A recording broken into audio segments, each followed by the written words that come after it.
Hello, community. How is everybody doing today? Welcome, LinkedIn, Facebook, Instagram, and YouTube. Very excited to have you guys all here today. Welcome to this very quick 15-minute live episode of the People Profit Podcast. I am Sandy Coker, the author of People Profit and the host of the People Profit Podcast. Like I said, we uncover how to prioritize your people that unlocks your organizational success. Today, I'm really excited to chat with Dr. Kim Allen, who is an elite executive coach, author and architect of 2 books, president of the Dr. Kim Approach, 2-time author, like I said, of Read, Lead, and Reengage, both on my bookshelves, and the host of the fabulous Women Podcast Studio and Releading Podcast.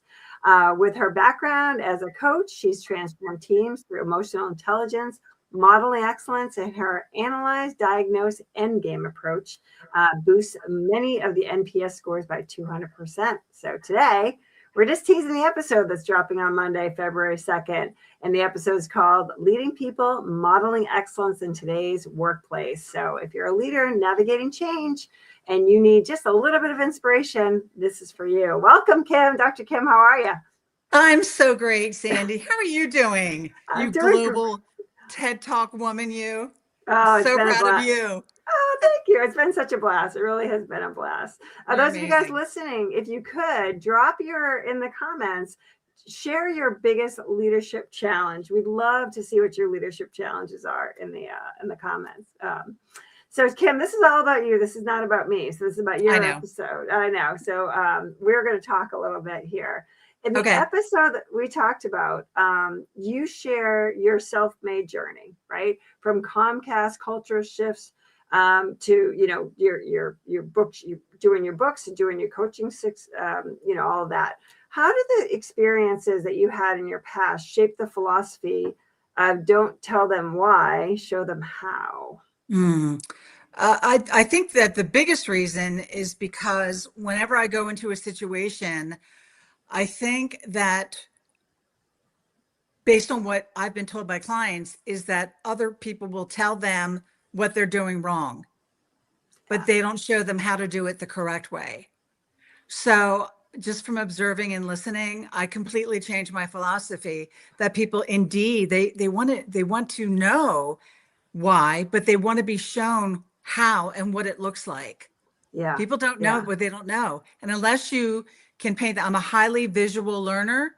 So if someone can literally draw a sketch or paint a picture, I totally get it. But if I don't see it, then I can't imagine it. And don't you think that modeling these behaviors really helps to build those engaged teams? If you're doing what you say you're supposed to do. You said it exactly correct. It's modeling that if you're a leader who models it normally.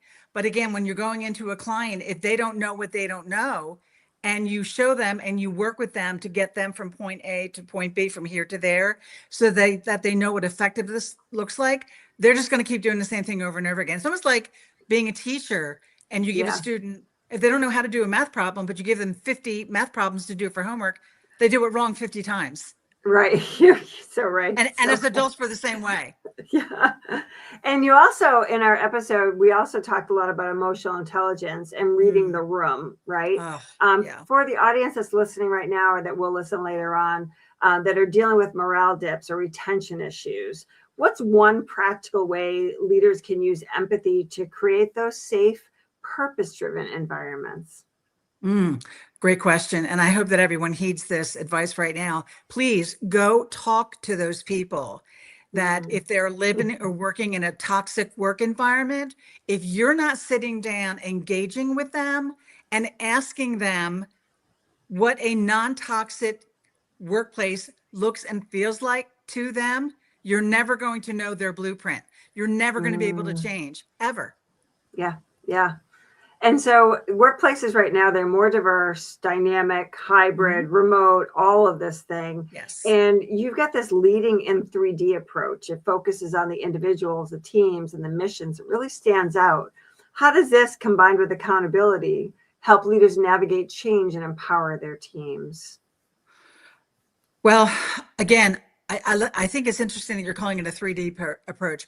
I just think that the higher you elevate yourself and able, you know, and enable yourself to be able to overlook a situation, you're never going to know what it feels like. We're Yeah. never going to know what it feels like for diverse people who are new into an environment unless we're asking them.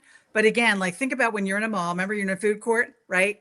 And then you Yeah. go up the escalator, right? To the Yeah. second, it's all cut out and you're looking over at everyone. You're not better than anyone, but you're looking over at that and you're able to look at how the process works all together rather than being on the ground looking forward. You can't see anything. I So I love think that. that's that 3D Yeah. approach. I just think, again, we just need to elevate ourselves to be able to look over at the same thing that we're looking at every single day. Leaders don't know how to do that. And it's not Yeah, their and I fault. think in that 3D approach, because we're on screen so much, I mean, we just Yes. like, we have to kind of look at it and be like, wait, there's actually a person sitting behind, these two microphones, Absolutely. I love that. I love that. So drawing from your books, and again, this is a teaser, guys. The episode's dropping on Monday, so we're not going to give everything away right now. But drawing from your books, Relead and Reengage, and your podcast. What's a quick tip for listeners to build authenticity and adaptability, without overhauling their entire style? So, what does that Okay. look like? Yeah, that's the easy one because I say it in all of my books, and I will continue to say this, that leadership effectiveness is not intuitive, period. Yeah, You get yeah. promoted on a Friday, you go to work on Monday, you do not have the skill set for your new role on Monday.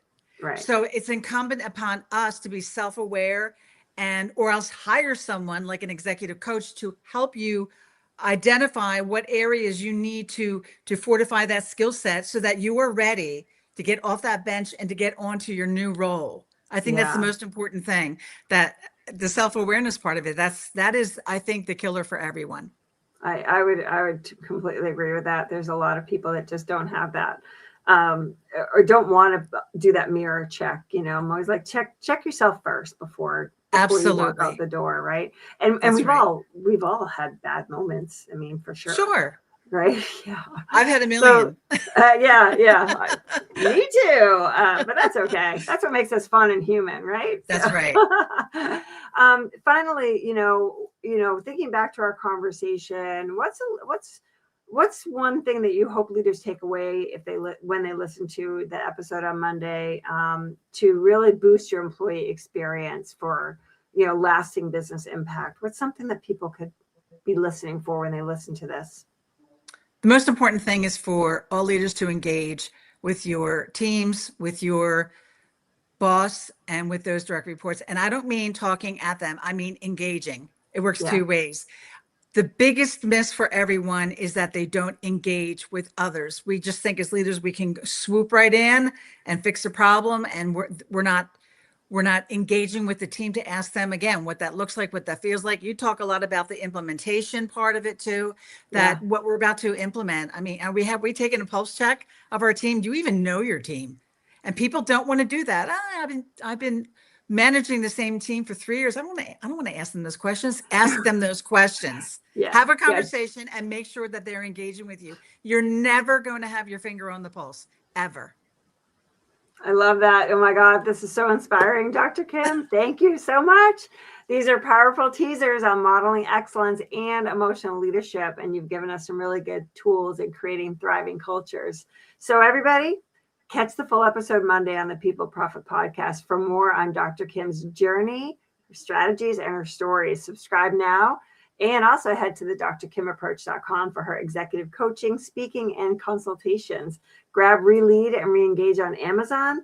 Tune into the Fabulous Women podcast studio, or Releading on YouTube, and just connect with her. So again, thank you so much for being on our live session. We really do appreciate it. All right. And we will see your episode on Monday. Thanks. Bye everybody.